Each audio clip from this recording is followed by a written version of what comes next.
Okay, so this is problem number 5 from your homework.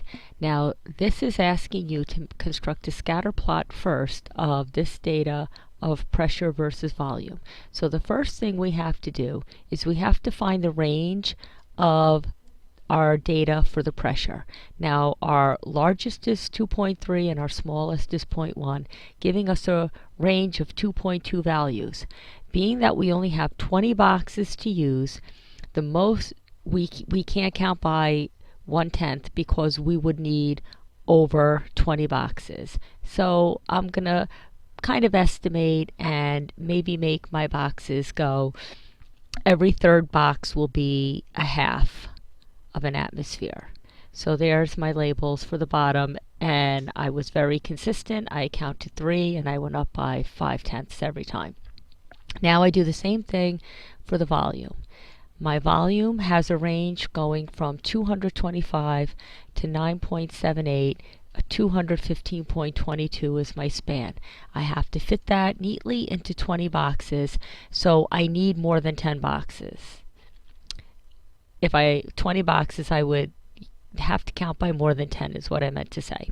So I'm going to count by 15s. And so here's my labeling, every 15 for the volume along the side. Now, after I do this, then I'll take my time, and as accurately as I can, I'm going to label my points. And there we go. So your scatter plot should look somewhat like this. Now, one of the things to notice in the problem itself is they're not asking, or excuse me, they're not telling you which type of regression.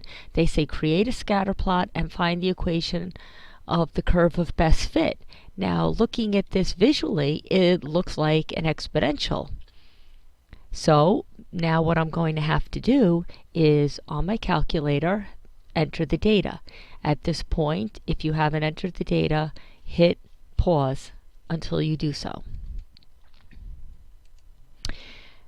Once my data is in, the first thing I'm going to do is I'm going to make a scatter plot on the graph itself so that when I come up with the curve, I'll see if it works. So in order to put this onto the calculator, I have to change my window to match the window on my homework paper. So my x should go from 0 to 2.5. And I scaled by, let's just say, tenths. Now my y's went from 0 to 300.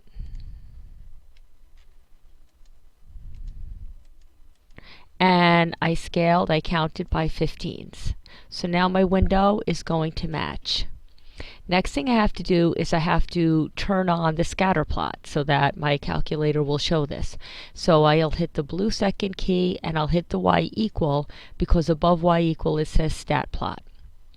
Now my stat plot has turned off. So I'm going to hit enter, and the cursor is blinking on top of the word on, so I'm going to hit enter again, and that is now going to turn on my scatter plot. Down here, I can make my scatter plot show up with boxes, plus signs, or dots. Use whatever you want. But once you've decided, hit graph, and there's my scatter plot. So notice my calculator looks exactly like my homework page. Now from here, let's go back to our data. Let's go over to calculate, and let's first see if this is an exponential equation. So go down and see if we're right with exponent. So hit enter, and we find that if this were an exponential equation, y would equal 1.03, excuse me, 103.71288 multiplied by the b, which is 0.3087, raised up to the x. To see if this works, I'm going to now go back into y equal, and I'm going to type this in. So 103.71288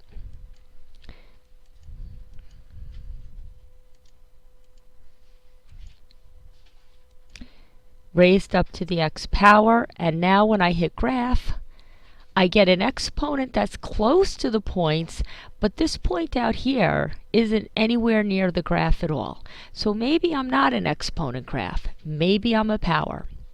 So let's go back to stat. Let's go over to calculate. And now let's go down to a power regression.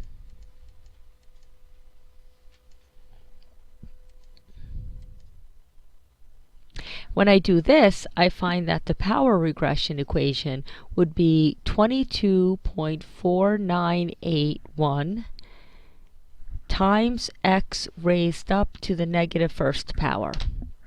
So let's go back to y, and let's go down to y2, and let's put this one in.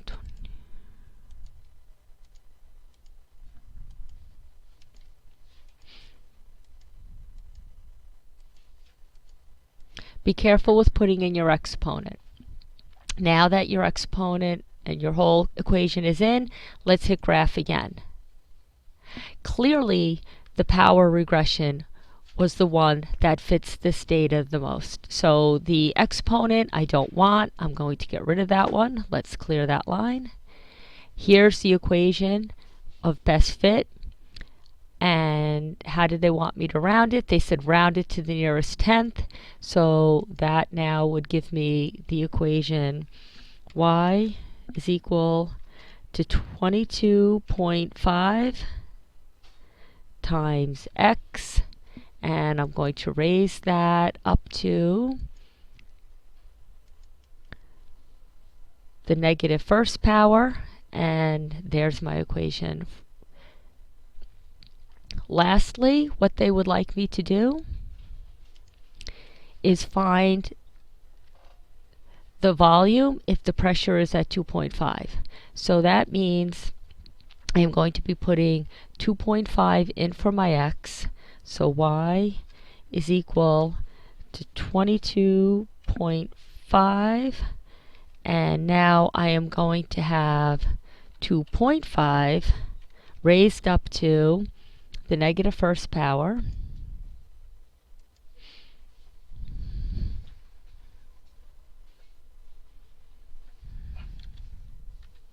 and let's see what that gives us when we use the calculator on that. So I have 22.5 times 2.5 raised up to the negative first, and that gives me exactly 9. And so there you have your homework. I hope this helps. See you tomorrow.